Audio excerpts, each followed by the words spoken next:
এজন্য আমাদের পরিষ্কার কথা, আল্লাহর কোরআনের বিরুদ্ধে এমন কটাক্ষপূর্ণ, এমন অবমাননাপূর্ণ কোন প্রস্তাবনা ফ্যাসিবাদী স্বৈরাচারী শেখ হাসিনা ভারতের লেসপেন্সারও কোনোদিন করতে পারে নাই। বর্তমান বাংলাদেশের 5ই আগস্টের বিপ্লবের রক্তের উপর বসে এই প্রস্তাবনার এক চুল পরিমাণ যদি বাস্তবায়ন করতে হয়, আমাদের লাশের উপর দিয়ে করতে হবে, আমাদের রক্তের উপর দিয়ে করতে হবে।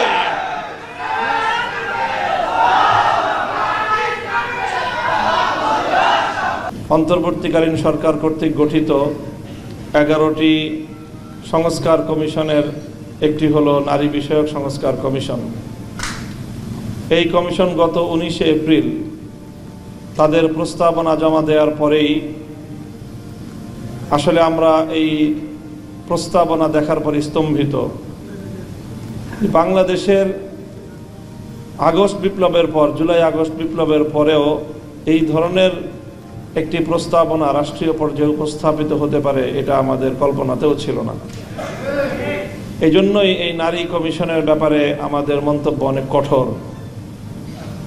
তাদের ব্যাপারে এরকম মন্তব্যের কারণ এটাই যে তারা না বাংলাদেশের পুরুষ সমাজের প্রতিনিধিত্ব করে, না নারী সমাজের প্রতিনিধিত্ব করে। বাংলাদেশের অধিকাংশ অথবা মোর দেন 90% নারীদের চিন্তা চেতনার সাথে সম্পূর্ণ সাংঘর্ষিক কিছু প্রস্তাবনা নারী সমাজের প্রতিনিধিত্বের নামে তারা উপস্থাপন করেছে। তাদের এই কমিশনের প্রস্তাবনার যে ভিত্তিগুলো, সেটাই আসলে মূল সবচেয়ে বড় ভয়ঙ্কর বিষয়। আজকে উপস্থাপিত যে প্রবন্ধ, সেখান থেকে দুটি কথা আমি কোট করছি। তাদের বক্তব্যের মূল সার কথা হলো ধর্ম নারীর প্রতি বৈষম্যের মূল কারণ। এটাকে তারা প্রথমে চিহ্নিত করেছে। ধর্মকে তথা ইসলামকে তারা নারীর প্রতি বৈষম্যের মূল কারণ কেন বলেছে? আরেকজন প্রয়াত লেখিকার উদ্ধৃতিতে তারা একটা বক্তব্য কোট করেছে। সেই বক্তব্যের এক জায়গায় আছে, আমাদেরকে অর্থাৎ নারীদেরকে অন্ধকারে রাখিবার জন্য পুরুষগণ এই ধর্মগ্রন্থগুলিকে ঈশ্বরের আদেশপত্র বলিয়া প্রচার করিয়াছে। এই ধর্মগ্রন্থগুলি পুরুষ রচিত বিধি ব্যবস্থা ভিন্ন আর কিছুই নয়।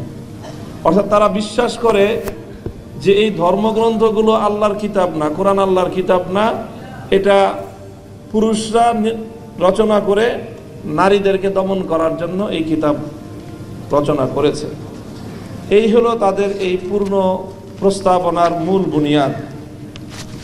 কাজে এই ধরনের একটি প্রস্তাবনা উপস্থাপন করার পরে আমাদের ইসলামী সংগঠনগুলোর পক্ষ থেকে, ইসলামী জনতার পক্ষ থেকে কি প্রতিক্রিয়া হওয়া উচিত? আমরা কেন তাদের সাথে আলোচনায় বসিনি? কেন আমরা রাজপথে বা আন্দোলনের মাধ্যমে এর বিরুদ্ধে কড়া প্রতিক্রিয়া কেন ব্যক্ত করলাম? অনেককে দেখে এজন্য মায়া কান্না কাঁদতে।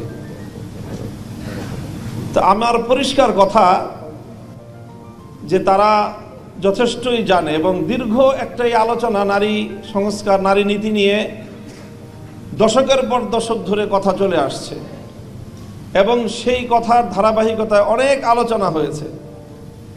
এখন তারা পশ্চিমা বিশ্বের এজেন্ডা বাস্তবায়ন করার জন্য এটাকে মোক্ষম সময় মনে করে তারা এই সংস্কার প্রস্তাবনা দিয়েছে এবং সংস্কার প্রস্তাবনা দেওয়ার সঙ্গে সঙ্গে প্রধান উপদেষ্টার কার্যালয় থেকে এটাকে লুফে নিয়ে তার ভেরিফাইড ফেসবুক পেজে ঘোষণা করা হয়েছে যে তারা অন্তর্বর্তীকালীন সরকার ক্ষমতায় থাকতে থাকতে যথাদ্রুত সম্ভব এই সংস্কার প্রস্তাবনা তারা বাস্তবায়ন করবেন। অন্য 10টি কমিশনের প্রস্তাবনার বিষয়ে প্রধান উপদেষ্টার কার্যালয়কে এতটা ত্বরিত ব্যবস্থা গ্রহণ করতে বা ঘোষণা দিতে আমরা দেখিনি যতটা এই বিষয়ে দেখেছি। তার অর্থ এটা গোটা একটা প্রি প্ল্যান একটা পরিকল্পনা এটা, এবং এই প্ল্যানের সঙ্গে প্রধান উপদেষ্টার কার্যালয় জড়িত। মঞ্জু ভাই বলেছেন আগে বুদ্ধিবৃত্তিক দরকার, তারপরে নাকি আমাদের মাঠে নামতে হবে বা শক্তি প্রয়োগ করতে হবে। আমি ওনার কথার সাথে শতভাগ একমত পোষণ করছি। বুদ্ধিবৃত্তিক উপায়ে তাদের এই সকল প্রস্তাবনার এবং এই জাতীয় কার্যকলাপের প্রতিবাদ বা যথাযথ যৌক্তিক এর উপস্থাপনা কম হয়নি। প্রবন্ধকার বলেছেন যে প্রায় 1000 পৃষ্ঠার উপরে ইতিমধ্যে লেখা হয়েছে। কিন্তু কথা একটা জিনিস মনে রাখবেন, যে চোরে না শুনে ধর্মের কথা। এদেরকে এই ধরনের টেবিল টকের মাধ্যমে এই ভয়াবহ কার্যকলাপ থেকে, পরিকল্পনা বাস্তবায়নের পথ থেকে এদেরকে রুদ্ধ করা যাবে না। এজন্য আমাদের পরিষ্কার কথা, আল্লাহর কোরআনের বিরুদ্ধে এমন কটাক্ষপূর্ণ, এমন অবমাননাপূর্ণ কোন প্রস্তাবনা ফ্যাসিবাদী স্বৈরাচারী শেখ হাসিনা ভারতের লেসপেন্সারও কোনোদিন করতে পারে নাই। বর্তমান বাংলাদেশের 5ই আগস্টের বিপ্লবের রক্তের উপর বসে এই প্রস্তাবনার এক চুল পরিমাণ যদি বাস্তবায়ন করতে হয়, আমাদের লাশের উপর দিয়ে করতে হবে, আমাদের রক্তের উপর দিয়ে করতে হবে।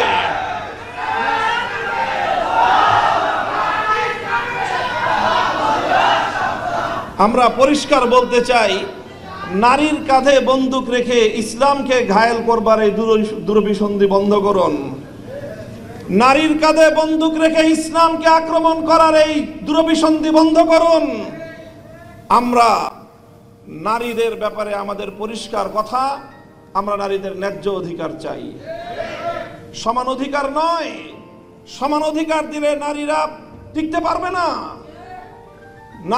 সমান অধিকার দিলে নারীরা পুরুষের সঙ্গে প্রতিযোগিতা করে সমাজে তাদের প্রকৃত অধিকার বাস্তবায়ন করতে পারবে না। এই জন্যই তো সংরক্ষিত আসন দিয়ে তাদেরকে আনতে হয়। প্রত্যেকটা জায়গা তাদের জন্য সংরক্ষিত আসন দিয়ে নির্বাচনের মাধ্যমে বিভিন্ন উপায়ে তাদের প্রতিনিধিত্ব নিশ্চিত করতে হয়। কারণ সমান অধিকার দিয়ে নারীরা পুরুষের সঙ্গে প্রতিযোগিতায় অধিকাংশ জায়গায় পারবে না। এই জন্য তাদেরকে ন্যায্য অধিকার নিশ্চিত করতে হবে। ইসলাম সব জায়গায় ন্যায্য অধিকারের কথা বলেছে এবং অধিকাংশ জায়গায় নারীকে অগ্রাধিকার প্রদান করেছে। আমরা বলি ইসলাম প্রদত্ত নারীদের জন্য অগ্রাধিকার, এবং সেটাই সকল ক্ষেত্রে বাস্তবায়িত হবে ন্যায্য অধিকারের বাস্তবায়নের মাধ্যমে। কাজেই পরিষ্কার আমাদের কথা, নারীর ন্যায্য অধিকার নিশ্চিত করেন। নারীদেরকে পতিতাবৃত্তির দিকে ঠেলে দিয়ে মাতৃ সমাজের কলঙ্ক ঘটাবেন। এদেশে সভ্য সমাজ বেঁচে থাকতে আপনাদের ওই সমাজকে ধ্বংস করার, বাংলাদেশকে ধ্বংস করবার অপতৎপরতা ইনশাআল্লাহ বাস্তবায়িত হবে না। আমি আমার বক্তব্য এখানেই শেষ করছি। আবার বলছি, বর্তমান সরকারকে দেখেন, আমরা 16 বছর যুদ্ধ করেছি, আমরা ক্লান্ত। কিছুদিন আমাদেরকে একটু বিশ্রাম নিতে দেন, একটু ভালো ভালো কাজ করেন। যদি যুদ্ধ করার অত সাহস, অতই যদি আপনাদের শখ জাগে, মনে রাখবেন, আমি পরিষ্কার বলি, যদি আল্লাহর কোরআনের এই সকল বিধানের মর্যাদাগুলোকে রক্ষা করার জন্য যুদ্ধ করতে হয়, আমরা যুদ্ধই করব, লড়াই করে কোরআনের মর্যাদা আমরা রক্ষা করবো ইনশাআল্লাহ। নাসরুম মিনাল্লাহি ওয়া ফাতহুন করিব।